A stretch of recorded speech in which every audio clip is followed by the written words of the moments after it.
বিনয়শীল সোমানন্দ মহাথেরোর জাতীয় অন্ত্যেষ্টিক্রিয়া সম্পন্ন। চট্টগ্রামের ফতেহনগর সর্বজনীন পূর্ণ সুনীতি বিহারে ধ্যানগুরু আবাল্য ব্রহ্মচারী মানব কল্যাণে নিবেদিত ও আলোকিত সংগঠনপ্রেমী বৌদ্ধ ভিক্ষু বিনয়শীল সোমানন্দ মহাথেরোর জাতীয় অন্ত্যেষ্টিক্রিয়া অত্যন্ত ধর্মীয় ভাবগাম্ভীর্য ও মর্যাদার সঙ্গে ২৫ ও ২৬ ডিসেম্বর ২০২৫ তারিখে সফলভাবে সম্পন্ন হয়েছে। ২ দিনব্যাপী এই শোকানুষ্ঠানে বাংলাদেশসহ বিদেশের শীর্ষস্থানীয় ভিক্ষু সংঘ, বৌদ্ধ সমাজের নেতৃবৃন্দ, বিভিন্ন সংগঠনের প্রতিনিধিরা, দাতা, শুভানুধ্যায়ী ও শত শত পুণ্যার্থী অংশগ্রহণ করেন। পুরো বিহার প্রাঙ্গণ জুড়ে বিরাজ করছিল শ্রদ্ধা, সংযম ও গভীর আবেগঘন পরিবেশ। প্রথম দিন ২৫ ডিসেম্বর বৃহস্পতিবার দুপুর ১২:৩০ আনুষ্ঠানিকভাবে জাতীয় অন্ত্যেষ্টিক্রিয়া কর্মসূচির সূচনা হয়।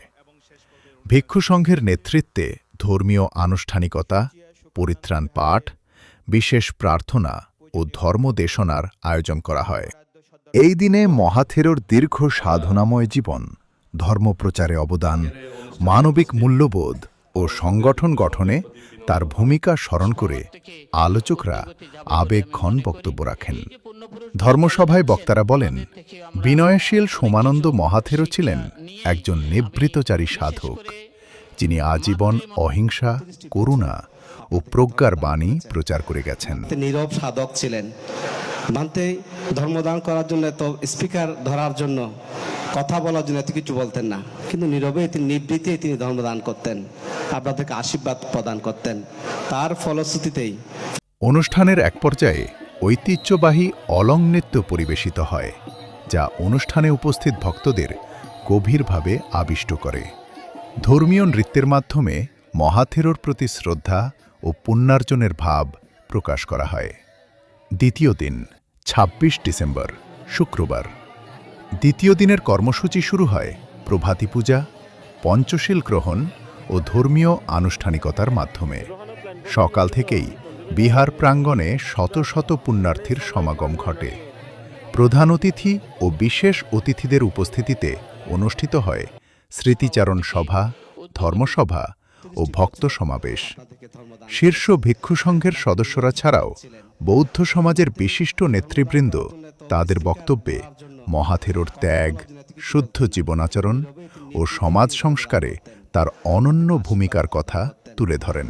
বক্তারা বলেন, বিনয়শীল সোমানন্দ মহাথেরো কেবল একজন ভিক্ষুই ছিলেন না, তিনি ছিলেন একটি আদর্শ, একটি আলোকবর্তিকা, যার আলো ভবিষ্যৎ প্রজন্মকে পথ দেখাবে।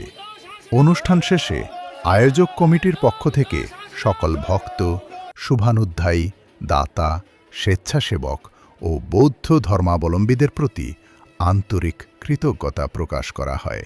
তারা বলেন, সকলের সম্মিলিত সহযোগিতায় এই জাতীয় অন্ত্যেষ্টিক্রিয়া শান্তিপূর্ণ ও মর্যাদাপূর্ণভাবে সম্পন্ন করা সম্ভব হয়েছে।